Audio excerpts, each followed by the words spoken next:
بسم اللہ الرحمن الرحیم۔ ناظرین، گزشتہ دنوں کراچی میں جعفریہ الائنس پاکستان کا ایک نمائندہ اجلاس ہوا، جس میں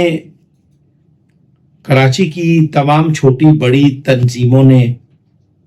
بھرپور شرکت کی، کراچی کے عمائدین ملت نے بھرپور شرکت کی اور متفقہ طور پر جعفریہ الائنس پاکستان کے صدر کی حیثیت سے حضرت علامہ سید شہنشاہ حسین نقوی کا انتخاب کیا گیا۔ پورے ملک میں اس بات کو اور قوم کے اس فیصلے کو انتہائی قدر کی نگاہ سے دیکھا گیا اور حضرت علامہ سید شہنشاہ حسین نقوی کو مبارکبادوں کا تانتا بند کیا۔ ہم بھی اس کارواں میں شامل ہوئے،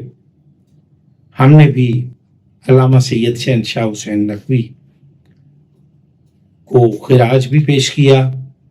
ان کو ہدیہ تہنیت مبارکباد بھی پیش کی، اور اس کے ساتھ ساتھ ہمیں یہ ایک احتجاجی جملہ بھی کہنا ہے، وہ یہ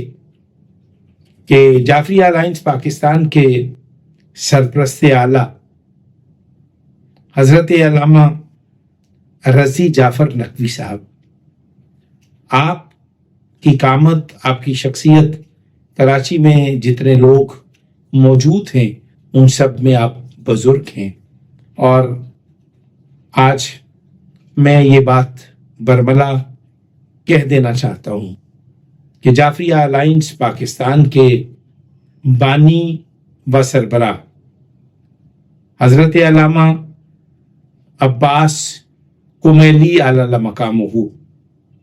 آپ اس کے بانی ہیں، آپ نے اس کی بنیاد رکھی، اور آپ نے پہلی دفعہ جب اہالیان کراچی، جب مختلف شیعہ تنظیمیں مختلف عزائم اور ایجنڈے کی حامل تنظیمیں باہم دست و گریبان تھیں، تو حضرت علامہ عباس کمیلی چونکہ درد دل رکھنے والے لوگ تھے، قومی درد رکھتے تھے، ہمدرد ملت تھے، تو آپ نے جعفریہ الائنس پاکستان کی بنیاد رکھی۔ سید شبر رضا رضوی آپ کے ساتھ سیکریٹری جنرل کی حیثیت سے کام کرتے آئے ہیں۔ آپ کے ساتھ علامہ سید فرقان حیدر عابدی، آپ بھی غالباً نائب صدر کے عہدے پر فائز رہے۔ میں یہ کہنا چاہتا ہوں کہ جعفریہ الائنس پاکستان کے صدر کا جب انتخاب ہوا تو کراچی میں موجود کسی بھی عزت مآب ہستی نے حضرت علامہ عباس کمیلی علی مقامہ کا ذکر تک نہیں کیا کہ جعفریہ الائنس پاکستان جو ہے اس کے بانی علامہ عباس کمیلی علی مقامہ ہیں۔ زندہ قومیں، زندہ لوگ، بلکہ زندہ ضمیر کے حامل لوگ اپنے اسلاف، اپنے مشاہیر اور اپنے ہیروز کو کبھی فراموش نہیں کرتے، ان کی خدمات کا تذکرہ کرتے ہیں تاکہ آئندہ نسلوں میں وہ جذبہ پیدا ہو کہ جس انہماک کے ساتھ، جس خوش دلی کے ساتھ انہوں نے کام کیا، آپ بھی اسی جذبے کو مسلسل کریں۔ علامہ عباس کمیلی علی مقامہ سینٹ کے فلور پر 2 دفعہ آپ سینیٹر منتخب ہوئے۔ آپ کی سیاسی وابستگی اگرچہ متحدہ قومی موومنٹ کے ساتھ تھی، لیکن آپ نے ہمیشہ سینٹ کے فلور پر شیعہ عقائد کی ترجمانی کی ہے، شیعہ حقوق کی بات کی ہے اور وطن دشمن قوتوں کو للکارا دھاڑا ہے، مگر اب کیا ہے؟ اب ان کو کوئی یاد کرنے والا نہیں ہے۔ میں حیران ہوں کہ انتہائی دکھی اور رنجیدہ دل کے ساتھ میں تمام احباب سے یہ گزارش کرتا ہوں کہ وہ چلے گئے ہیں، ہم نے چلے جانا ہے۔ حضرت علامہ اون نقوی صاحب سے میری بڑی محبت رہی، ان کے یہ بھائی ہیں چھوٹے شہنشاہ نقوی صاحب۔ زمانہ جانتا ہے کہ میری اون نقوی صاحب سے کیا رغبت تھی، کیا تعلق تھا اور کیا رشتے کی نوعیت تھی، لیکن مجھے دہرانے کی ضرورت نہیں، تاریخ گواہ ہے، وقت آئے گا تو ہم بتا بھی دیں گے۔ لیکن جن لوگوں کی تاریخ پر نظر ہوتی ہے وہ حالات اور حقائق سے آگاہ رہتے ہیں۔ میں پھر ایک بار کہوں گا کہ علامہ عباس کمیلی کا کردار میرے مکتب کے لیے، میری قوم کے لیے، میری قوم کی یکجہتی کے لیے، ایک بار آج سے 15-20 سال پہلے شبر بھائی اس بات کے گواہ ہیں کہ جب لاہور میں مجید حسن نقوی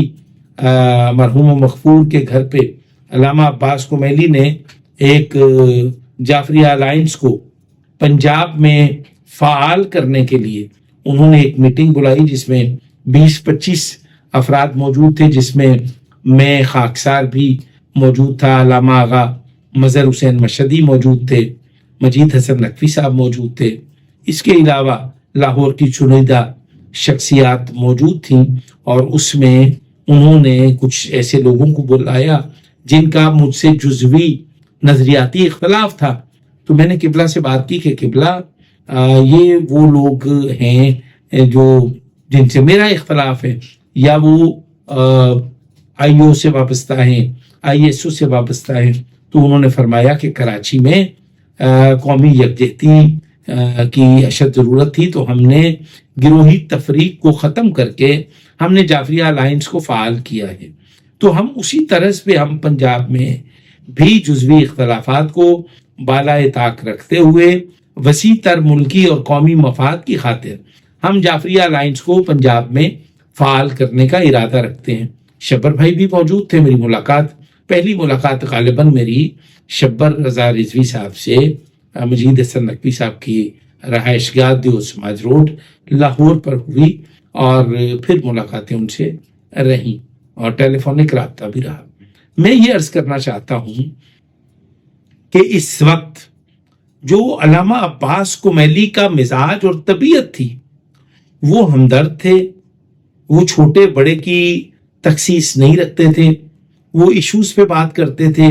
وہ قومی وقار کی بات کرتے تھے، وہ قومی وقار کی بقا کے لیے کام کرتے تھے، وہ ایک دوسرے کے قریب کرتے تھے، نہ کہ ایک دوسرے سے دور۔ موجودہ حالات میں میں صرف یہی کہوں گا کہ حضرت علامہ شہنشاہ حسین نقوی صاحب کی ذات ایک ایسی ذات ہے جو اس وقت جعفریہ الائنس پاکستان کو قومی دھارے کی جماعتوں میں شامل کرنے کی صلاحیت رکھتی ہے۔ اور اگر شہنشاہ حسین نقوی صاحب علامہ عباس کمیلی صاحب علی مقامہ کے طرز زندگی کو، طرز عمل کو اپنا لیں گے، تو میں پھر یہ سمجھتا ہوں کہ جعفریہ الائنس پاکستان ایک مقبول تنظیم جماعت بن کے ابھرے گی۔ اور میں جناب شبر رضا رضوی صاحب سے بھی ملتمس ہوں کہ وہ ہمیشہ کی طرح ابھی بھی بطور سیکرٹری جنرل خدمات انجام دے رہے ہیں جعفریہ الائنس پاکستان میں، اور میں اس موقع پر جو ان کا انتخاب ہوا اس کو بھی میں قدر کی نگاہ سے دیکھتا ہوں، اور میں جعفریہ الائنس پاکستان کے سرپرست اعلیٰ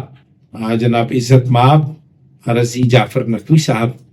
چونکہ آپ کی قامت اور آپ کی شخصیت انتہائی علمی ہے اور آپ علمی خانوادے سے، علمی گھرانے سے تعلق رکھتے ہیں، تو اس دور میں جو حالات ہیں وہ سب کے سامنے ہے۔ آج قومی اتحاد کی ضرورت کو سمجھنے کی ضرورت ہے، اور میں علامہ شہنشاہ حسین نقوی صاحب سے، علامہ رضی نقوی صاحب سے، رضی جعفر نقوی صاحب سے اور شبر رضا رضوی صاحب سے میں ملتمس ہوں کہ وہ جعفری الائنس پاکستان کو گروہی تفریق میں بٹنے کی بجائے وہ قومی اتحاد کا عملی مظاہرہ کریں اور ایک دوسرے کے ساتھ مل کر وسیع تر قومی اور ملکی مفاد کو ملحوظ خاطر رکھتے ہوئے اس سلسلے کو آگے بڑھائیں اور جعفری الائنس پاکستان کو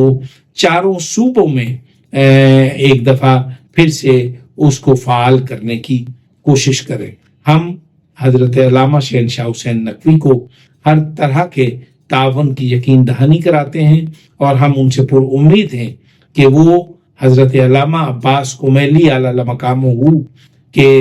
طرز زندگی کو، طرز عمل کو اپنا کر وہ جعفری الائنس پاکستان کو اسی طرح فعال بنانے کی بھرپور کوشش کریں گے۔ السلام علیکم ورحمۃ اللہ وبرکاتہ۔